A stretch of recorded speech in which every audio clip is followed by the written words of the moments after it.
No job is safe nowadays, but if you have a lot of skills, then the combination, the diversification of the skill give you a unique edge that most likely nobody else has. Given the big flux on job market and how the careers are changing, it is vital to develop our skills to contribute more and more value, and also to develop a diversification and different skills.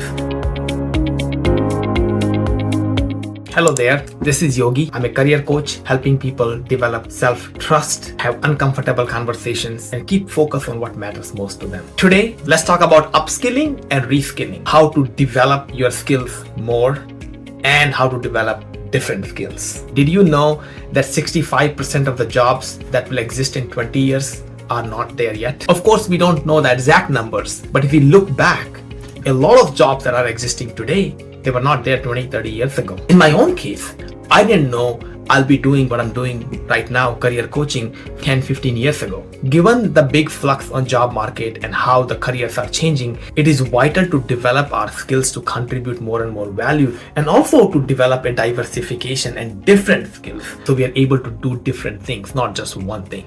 So what is upskilling? Upskilling is, you know, a skill, but you want to learn it so that you can do things more effectively in that area. That's upskilling. Reskilling is you want to do different things in a different career, possibly different job, and how to develop different skills. An example for me was when I was working at Facebook. I knew software development, but I knew most of the back-end software development. But one of the teams, I needed to work on the front end of the product, like developing UI, how internal users interacted with the product. That was upskilling for me. Reskilling for me has been when I changed my career to coaching, developing the skill of listening, interpersonal communication, sales, and marketing. That is a totally different skill, and that is reskilling. As we talked about, given the flux of the job market, these two things are critical for our career longevity. As we talked about, a lot of jobs that will exist in a couple of decades are not even there yet. And we are seeing in the last 1 year the changing landscape of the job market, especially with the advent of ChatGPT and other large language models. So if we want career longevity, we want to have a fulfilling career for a longer time, we want to be adaptable, we want to be developing skills, and also being more and more of an expert in the skills that we already have. Another big piece of reskilling and upskilling that I realized once I started to do career coaching was this idea that I want to find a career and a job I don't feel a need to retire from. For me now, retirement will likely change why I do the things I do, but the fact that I will keep doing what I'm doing will change much less now that I found a job and a career that I really enjoy. There are a lot of psychological benefits of upskilling and reskilling too. The first benefit that we get by developing a wide range of skills is the confidence we get by going through discomfort. When we are comfortable in something for a long time, we become stagnant.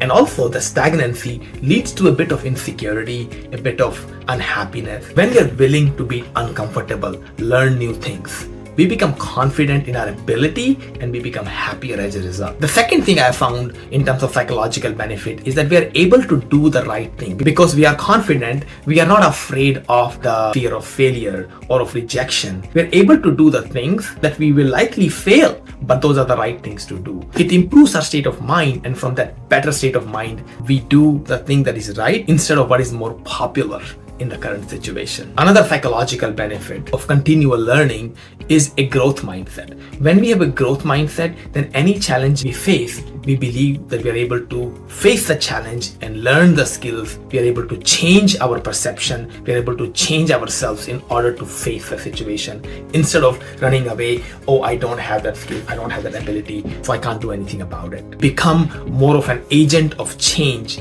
not a victim of the circumstances. And as a result of all this, as we talked about, people end up feeling more happy and satisfied from their work as well as life when they're willing to get uncomfortable, learn new things, and face the challenges that come their way. Now, if you're convinced that reskilling and upskilling and being uncomfortable and learning new things is a good idea, now the question is, how do we do it? And there are a couple of ways I want to suggest in this video. The first one is we want to be clear about what our long-term goals are.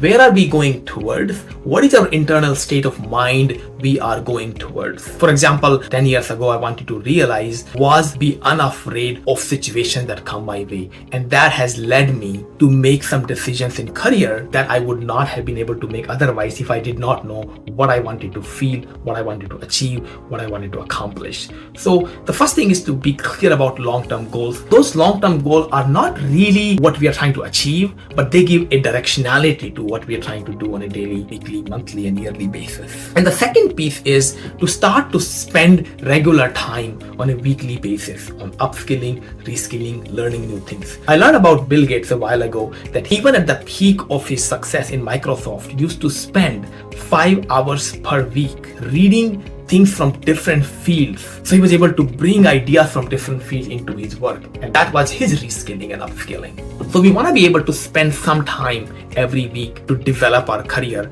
not just work on our jobs. There are various online platforms, online courses, and the video resources that you can use nowadays to actually learn whatever you want to learn once you commit to spending some time every week. It also helps to network with the people who have already achieved what you are going towards, so you can learn from them, and that goal becomes more real than just a dream. It also helps to work on your mindset, for example, via coaching, working with mentors about what's really blocking you from achieving what you want to achieve and what you can learn in order to make that progress more sustainable and easier.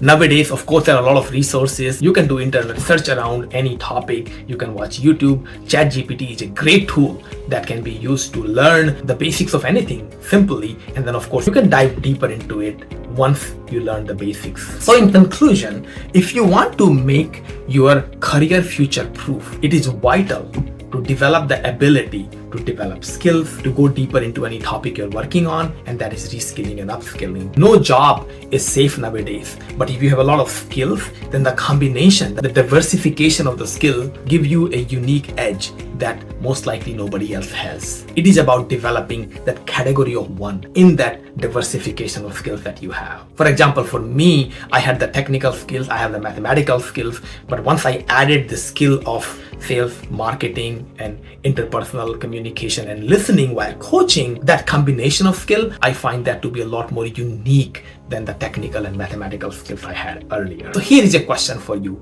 Where can you start your journey of reskilling and upskilling? Where do you feel a gap in your skill for where you want to go and where you are, and what skill you can develop in order to make a small step towards that? And what are you willing to do? Are you willing to spend regular time? Are you willing to reach out to mentors to learn from there? Are you willing to work on your mindset and understanding your situation and long-term goals in a deeper way? The choice depends on you. In any case, feel free to reach out to me if I can help in any way and if you need any help. I'm happy to get into a deeper conversation around this topic if you wish. That's all for now. Until next week, take care.